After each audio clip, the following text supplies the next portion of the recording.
হে তরুণিয়া নওজওয়ান জামাকেরা, হে ভাই মুরব্বিয়ানিরা, বাবারা শুনে কে দিন বাবা, বাবারা জেনে কে দিন বাবা।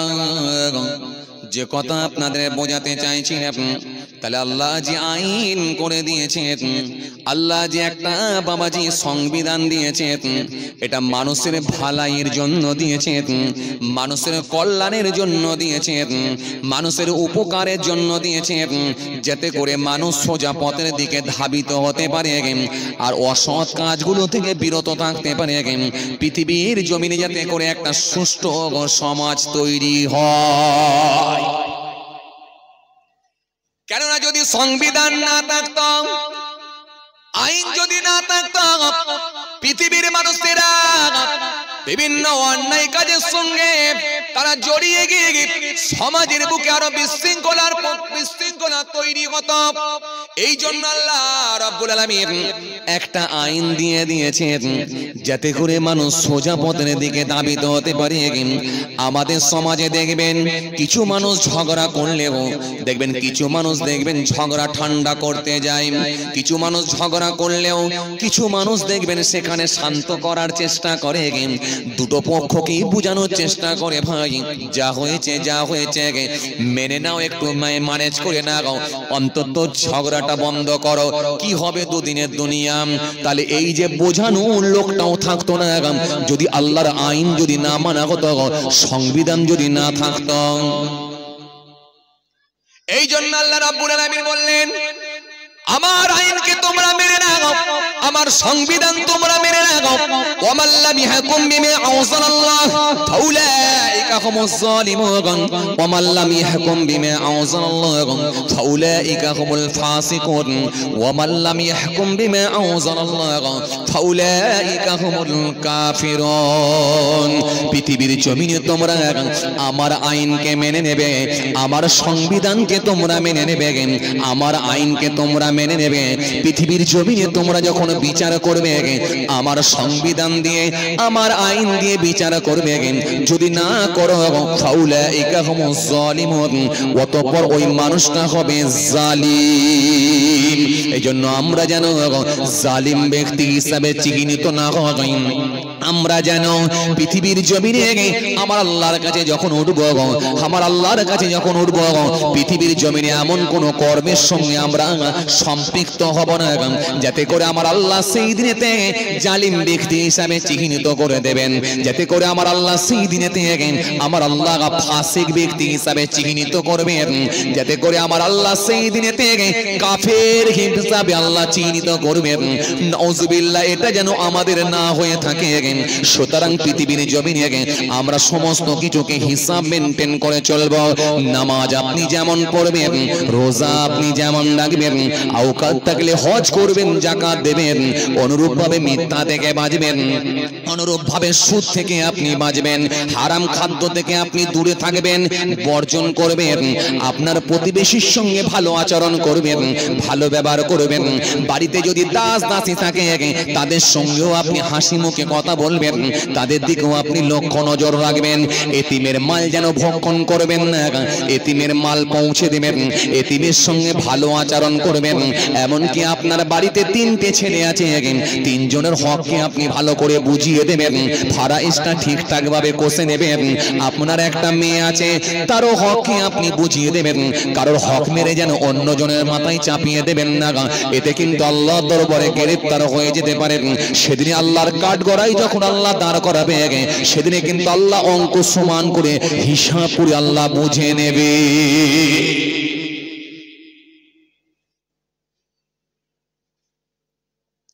কথা কিছু বুঝতে পারছেন বাবাজি?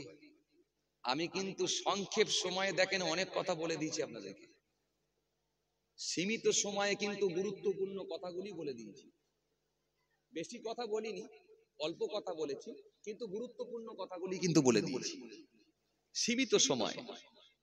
যদি এইটা আমরা মেনে নিতে পারি, ইনশাআল্লাহ সোজা পথের দিকে ইনশাআল্লাহ ধাবিত হতে পারবো।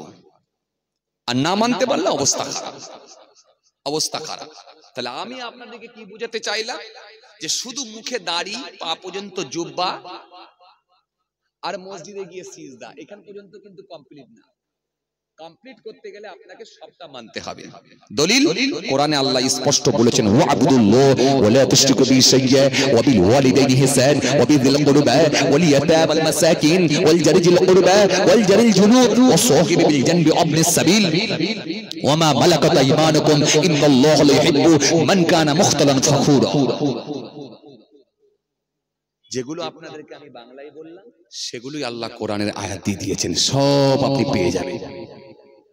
সুতরাং আপনি যদি আল্লাহর কথাগুলো মেনে নিয়ে এই সংবিধান যদি আপনি মেনে চলতে পারেন, নিশ্চয় আল্লাহ রাব্বুল আলামিন তার জন্য রেখে দিয়েছেন আল্লাহর জান্নাত। একটু জোরে বলবেন না, আরো জোরে বলবেন না। ইন্নাল্লাযীনা আমানু ওয়া আমিলুস সলিহাত কানাত লাহুম জান্নাতুল ফিরদাউস নুজুলা। পৃথিবীর জমিনে যারা ঈমান এনেছে, নিশ্চয় যারা ঈমান এনেছে এবং সৎ কর্মগুলো ভালো কাজগুলো করেছে, তাদের জন্য রয়েছে আমার দয়ার জান্নাত, জান্নাতুল ফিরদাউস। কিছু বলার নাই, আপনার রাস্তা আপনাকে খুঁজে নিতে হবে। আর একটা কথা বলে দিই, চায়ের দোকানে বসেন, চা খেতে যান, আপত্তি নেই। মাচাই বসলে আপত্তি নেই, কিন্তু লোকের সমালোচনা করলে আপত্তি আছে। পরের নিয়ে ভাবলে আপত্তি আছে। মানুষের উত্থান নিয়ে যদি আপনি চিন্তা করেন, ও কি করে অত উপরে উঠলো, এই নিয়ে যদি ভাবেন, তাহলে কিন্তু আপত্তি আছে। যে যা রাস্তা ধরে নেন, আপনি চা এক কাপ খান।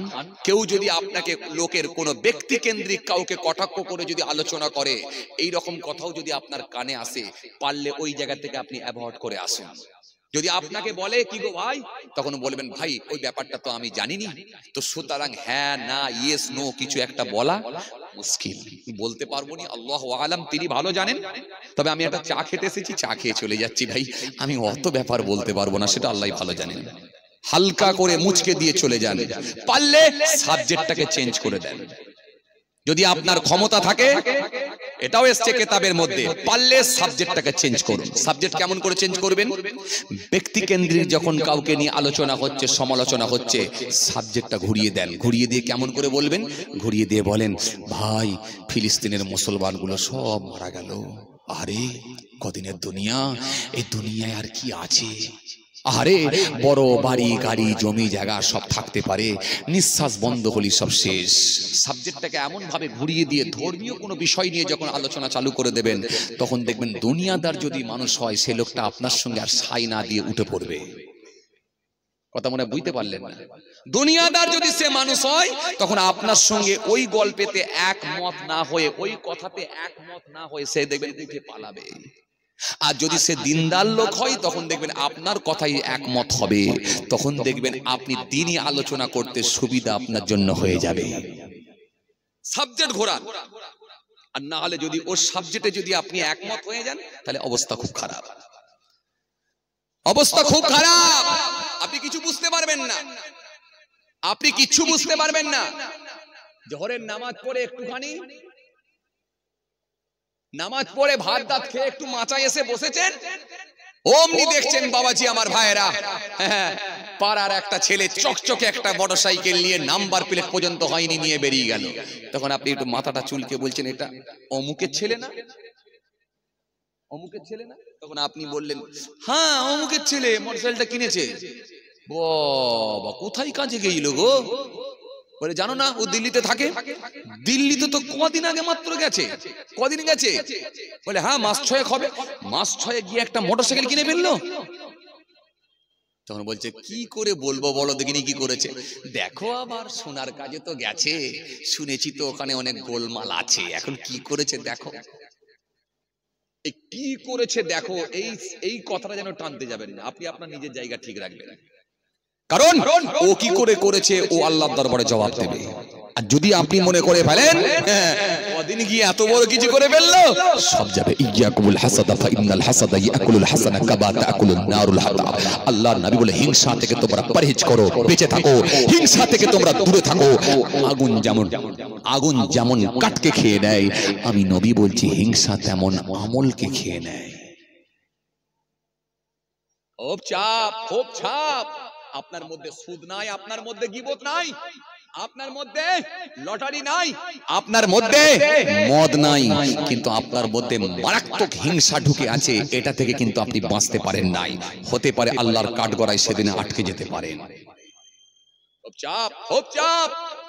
ইসলামের সার্কেলটা কিন্তু অনেক বড়, গন্ডিটা কিন্তু অনেক বড়। এই সার্কেল আপনাকে বুঝে চলতে হবে। এই জন্য আল্লাহ বলেছেন আমার কাছে শ্রেষ্ঠ ধর্ম, মনোনীত ধর্ম, সেটা হলো ইসলাম ধর্ম। ইন্নাদ দীনা ইনদাল্লাহিল ইসলাম, 3 পারা 11 পৃষ্ঠা। আল্লাহ বলছে আমার কাছে শ্রেষ্ঠ ধর্ম, মনোনীত ধর্ম, সিলেক্ট করা ধর্ম, সেটা হলো ইসলাম ধর্ম। ইসলাম ধর্ম একটা বিধান আছে, সার্কেল আছে, এর গন্ডিটা কিন্তু অনেক বড়। আপনি যদি না মানেন তাহলে অবস্থা খুব খারাপ। হ্যাঁ তরুণিয়া নওজওয়ান জামাকেরা, ইয়া ভাই মুরব্বিয়ানেরা, বাবারা শুনে খেয়ে দিন বাবা, যে কথা আপনাদের বোঝাতে বোঝাতে চলে এলাম, আল্লাহর বিচারটা বড় কঠিন। আল্লাহ কিন্তু সেই দিনে ছাড়বেন না। কিতাবের মধ্যে পাওয়া যায় হযরতে দাউদ নবীর জামানায় কতগুলো মানুষ এসে বললেন, ওয়াল্লাহ নবী ও হযরতে দাউদ নবী, হুজুর কিয়ামতের দিনে আল্লাহ বিচার করবেন, বিচারটা কেমন হবে হুজুর একটুখানি আমাদের সামনে বলুন।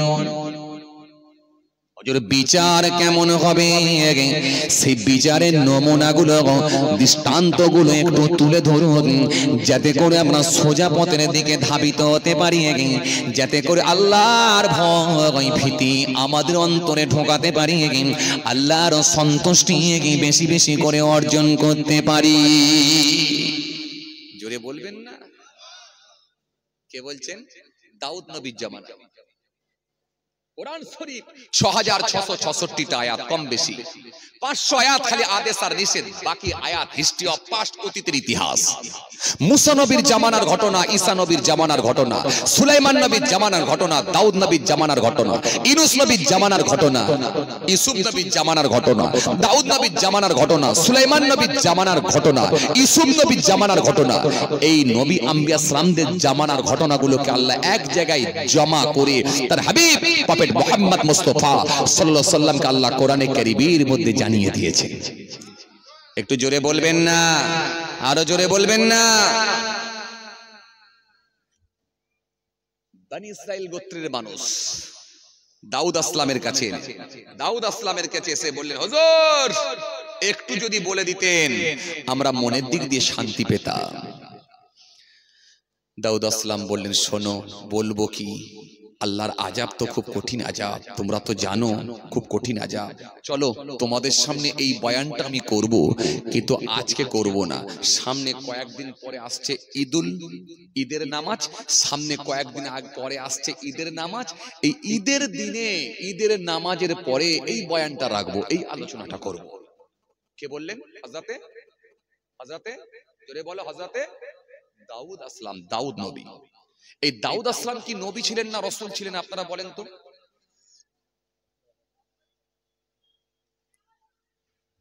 বাবাজি, দাউদ আসলাম নবী ছিলেন না রাসূল ছিলেন আপনারা একটু বলেন তো?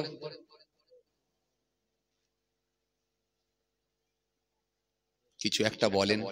অপশন তো খুব বেশি দিই না, মাত্র দুটো দিয়েছি। নবী ছিলেন না রাসূল ছিলেন? হ্যাঁ হ্যাঁ, আপনারা যদি কিছু মানুষ নবীতে বলেন একদিকে বলেন, আবার কিছু মানুষ রাসূল বলেন, তাহলে তো লেগে যাবে, কারো না কারো লাগবে।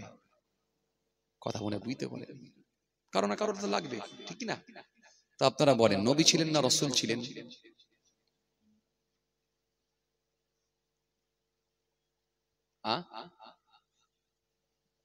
জোরে বলেন, সবাই মিলে বলেন কোন দিকে আছে ভোট, কোন দিকে আমি দেখি না। নবী ছিলেন না রাসূল ছিলেন? বলেন। চাচা বলছে নবী ছিলেন। ভালো বলেছে চাচা। আপনারা বলেন নবী ছিলেন না রাসূল ছিলেন? নবী ছিলেন মানে নবী ছিলেন, এই ভোটটাই বেশি নাকি এই ভোটটাই বেশি।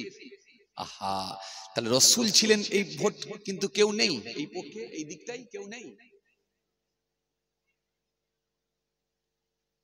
আচ্ছা, আপনাদেরকে একটা মজার জিনিস, এখানে একটা সূত্র আপনারা মনে রাখবেন। হ্যাঁ, সূত্র আপনারা বোঝেন তো? বীজগণিতের সূত্র আপনারা পড়েননি? এই কথা বলেন, এই যুবকরা, হে ছেলেরা, বীজগণিতের সূত্র তোমাদের মনে নেই? হ্যাঁ বলো, মাইনাসে মাইনাসে প্লাস, মনে নেই? এই সূত্রগুলো সব মনে আছে তো? আমরা ছোটবেলায় সব মুখস্থ করেছি, আমরা সব ভুলে যাচ্ছি আস্তে আস্তে, কথা বুঝতে পারছেন? প্লাসে মাইনাসে মাইনাস,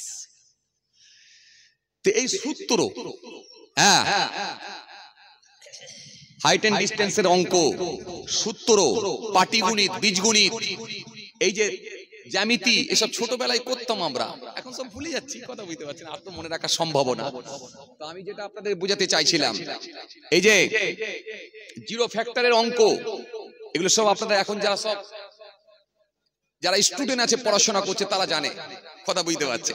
খুব মজা লাগে কিন্তু এই অঙ্কগুলো করতে, এই সূত্রগুলো ভালো করে মনে রাখতে পারলে, এই প্যাঁচগুলো বুঝতে পারলে খুব ভালো লাগে। এত সুন্দর হবে না অঙ্কগুলো, খুব ভালো লাগে করতে। তো যাই হোক, আপনাদেরকে একটা সূত্র আমি বলে দিই, ভালো করে মনে থাকবে, আপনাদের সুবিধা হবে, আর এর প্রত্যেক আপনারা ভুলবেন না। মনে রাখবেন, যিনার উপরে আসমানি কিতাব এসেছে তিনি হলেন রাসূল। যিনি রাসূল তিনি অবশ্যই নবী, কিন্তু যিনি নবী তিনি রাসূল নাও হতে পারেন। দাউদ আলাইহিস সালামের উপরে একটা আসমানি কিতাব এসেছিল, কোন কিতাব?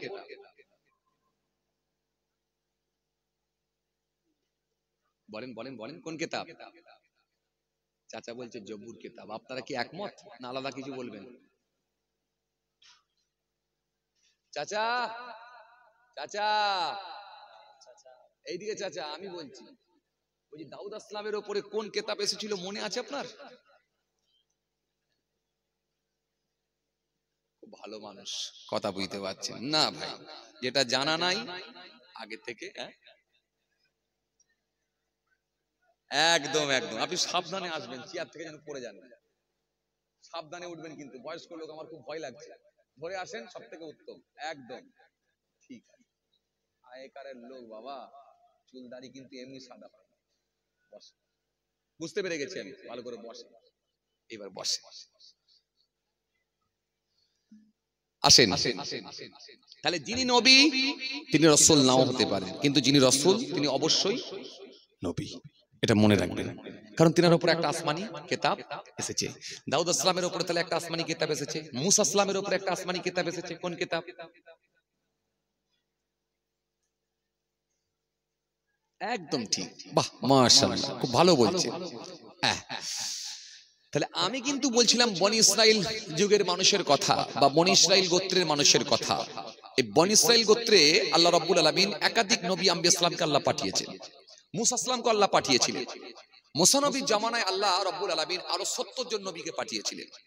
তাদের মধ্যে মূসা কালিমুল্লাহকে আল্লাহ রাব্বুল আলামিন সিলেক্ট করে তিনি রাসূল এবং নবী করে পাঠিয়েছিলেন, কারণ তিনার উপর একটা আসমানি কিতাব আল্লাহ দিয়েছিলেন। তিনার ভাই হযরত হারুন আসলামকে কিন্তু আল্লাহ রাব্বুল আলামিন আসমানি কিতাব দেননি, ফলে তিনি কিন্তু নবী ছিলেন, কিন্তু রাসূল না।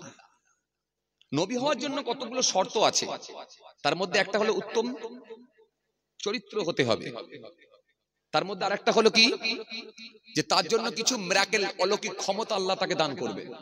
এই অলৌকিক ক্ষমতা, মিরাকেল, এটা আল্লাহ রাব্বুল আলামিনের দেওয়া প্রদত্ত, আল্লাহর প্রদত্ত দেওয়া, আল্লাহর দেওয়া সিলেক্ট করা এই যে মিরাকেল, অলৌকিক ক্ষমতা, যেটা দেখিয়ে মানুষের দিকে তিনি মানুষকে ইসলামের দিকে আহ্বান করবেন, বা ইসলামের দিকে মানুষকে নিয়ে আসবেন। ভাইরা আমার খেয়াল করেন, দাউদ আলাইহিস সালামের জামানার কথা বলছিলাম। দাউদ আলাইহিস সালাম ছিলেন কিন্তু রাসূল এবং নবী। এই তিনার জামানার কিছু মানুষ গিয়ে বলে, হুজুর কিয়ামতের বিচারটা কেমন হবে? হুজুর একটু বলুন, কিয়ামতের বিচার কেমন হবে একটু দেখান। দাউদ আলাইহিস সালাম বলেন, চলো ঈদের দিনে কিন্তু এই বয়ানটা করব, কিয়ামতের বিচার কেমন হবে।